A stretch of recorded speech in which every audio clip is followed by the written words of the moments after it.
மாண்புமிகு பேரவை தலைவர் அவர்களே, காவிரி நதிநீர் உரிமையை காக்கும் வகையில் மாண்புமிகு முதலமைச்சர் அவர்களால் முன்மொழியப்பட்டுள்ள அரசியல் தீர்மானத்தை இந்திய கம்யூனிஸ்ட் கட்சியின் சார்பாக ஆதரிக்கிறேன். காவேரி ஆறு என்பது தமிழகத்தின் வாழ்வாதாரமாக திகழ்கிறது. காவேரி ஆறு டெல்டா மாவட்டங்களில் 25 லட்சம் ஏக்கர் நீர்ப்பாசன வசதி பெறுவதோடு தமிழ்நாட்டில் 5 கோடி மக்களுடைய குடிநீர் தாகத்தை தீர்க்கக்கூடிய 32 கூட்டு குடிநீர் திட்டங்களை நிறைவேற்றுகிற ஜீவாதார நதியாக காவேரி ஆறு திகழ்கிறது. காவேரி ஆற்றின் குறுக்கே கர்நாடகாவில் மேகதாட்டில் அணை கட்டப்பட்டால் ஒட்டுமொத்த தமிழ்நாடும் பாலைவனமாக மாறிவிடும் அபாயம் உள்ளது. இன்றைக்கு கர்நாடகா முதலமைச்சர் டி.கே. சிவகுமார் அவர்கள் காவேரி ஆற்றின் குறுக்கே கர்நாடகாவில் மேகதாட்டில் அணை கட்டே தீர்வோம், அணை கட்டுவதை தடுக்க தமிழ்நாட்டுக்கு எந்த உரிமை இல்லை என்று கூறுவது அரசியலமைப்பு சட்டத்துக்கும் கூட்டாட்சி தத்துவத்துக்கும் நேர் எதிரானது. இன்னைக்கு நம்முடைய அரசோடு காங்கிரஸ் கட்சி நண்பர்கள் அமைச்சர்களே இடம்பெற்றிருக்கிறார்கள். அவருடைய அரசுதான் இன்றைக்கு கர்நாடகாவிலே ஆட்சி அதிகாரத்தில் இருக்கிறது.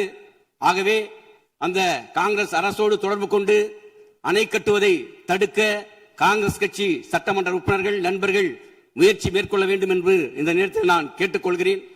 அதோடு மட்டுமல்லாமல் இன்றைக்கு காவேரி ஆறு என்பது நீர் பகிர்வு மட்டுமல்ல, இரு மாநிலங்களுடைய ஒற்றுமை, நாட்டுடைய ஒற்றுமையை சார்ந்தது.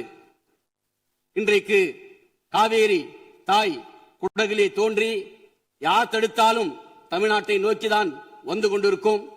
இன்றைக்கு காவேரி நடுவமன்ற இறுதி தீர்ப்பானது 5/2/2007 கடைமடை மாநிலங்களான தமிழ்நாடு, புதுவை, அதே போல கேரளாவுடைய அனுமதி இல்லாமல் முதல் மலை மாநிலமான கர்நாடகா எந்த அணையோ அல்லது செங்கலையை கூட எடுத்து வைக்க கூடாது என்று காவேரி நடுவர்மன்ற இறுதி தீர்ப்பு வழங்கி இருக்கிறது.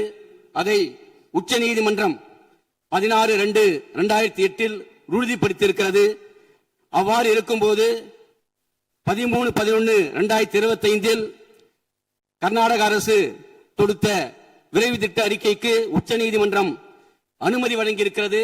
ஆனால் அந்த விரைவு திட்ட அறிக்கைக்கு தான் உச்ச நீதிமன்றம் அனுமதி வழங்கியிருக்கிறது. காவேரி ஆற்றின் குறுக்கே எந்த அணையும் கட்டக்கூடாது என்று அந்த தீர்ப்பிலே தெளிவாக சொல்லப்பட்டிருக்கிறது. அவ்வாறு இருக்கும்போது தமிழ்நாடு அரசு தொடுத்த சீராய்வு மனுக்கள் மீது 24/5/2026 உச்ச நீதிமன்றம் அந்த சீராய்வு மனுக்களை தள்ளுபடி செய்திருக்கிறது.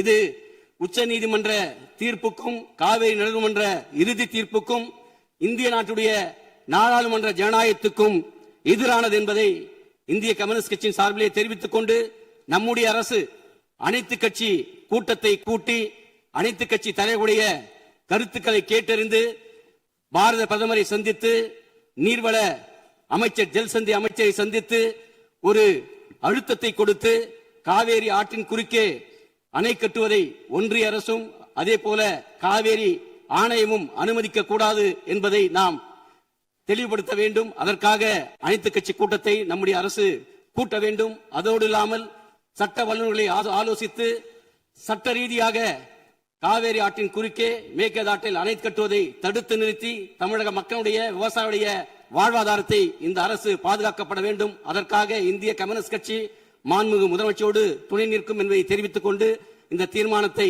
இந்திய கம்யூனிஸ்ட் கட்சியின் சார்பாக ஆதரித்து அமர்கிறேன்.